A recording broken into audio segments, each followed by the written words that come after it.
Hey everybody. Hope that your day is going well, that the week has gone well. We are continuing and we're going to finish off Mark chapter 8 today. So let's take a quick look at what Jesus is telling us. We're going to be looking at verse 34 and on to the end of the chapter.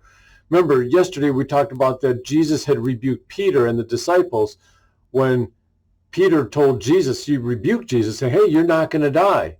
Now Jesus continues, and he looked at the crowd, and he gathered the crowd along with his disciples, and he said, if anyone would come after me, he must deny himself and take up his cross and follow me.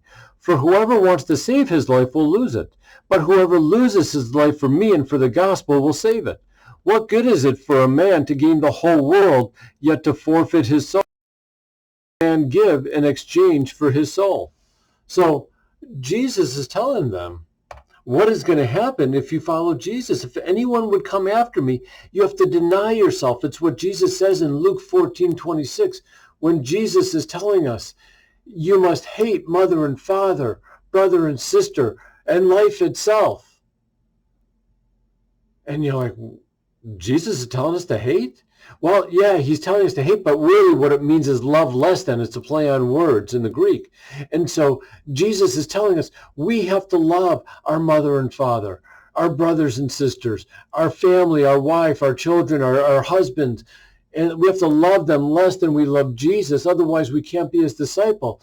Because if we love them first, then Jesus is coming further down the road. If it's my wife and then my kids and then other things, well, Jesus is way down here. But if I love Jesus first, then everything else is going to have a better love, a more powerful love.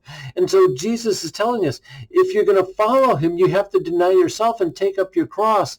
For whoever wants to save his life will lose it, but whoever loses his life for me and for the gospel will save it. And so what good is it if you save your life and you make riches and you have all this stuff, but you don't have Jesus?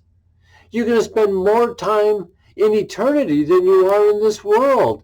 But we don't always see it that way. And so we want to grab a hold of everything that we can, and yet we end up losing all of this because we can't take it with us, and it's all going to be gone when we die. And so Jesus is saying, if you deny yourself now and you take up your cross and you lose your life for me, you're ultimately really going to save it because you've got me and I've offered you salvation and eternal life and reconciliation with the Father because you find forgiveness of sins because you believe in me. And so that's all the good news, which is all the more reason why we should take up our cross and follow Jesus and love him more than anything else in this world. Because if we do and we do it right, then everything else falls in place and we love others better than we would have had we placed them first. Because Jesus is first. Have a great day, and God bless you.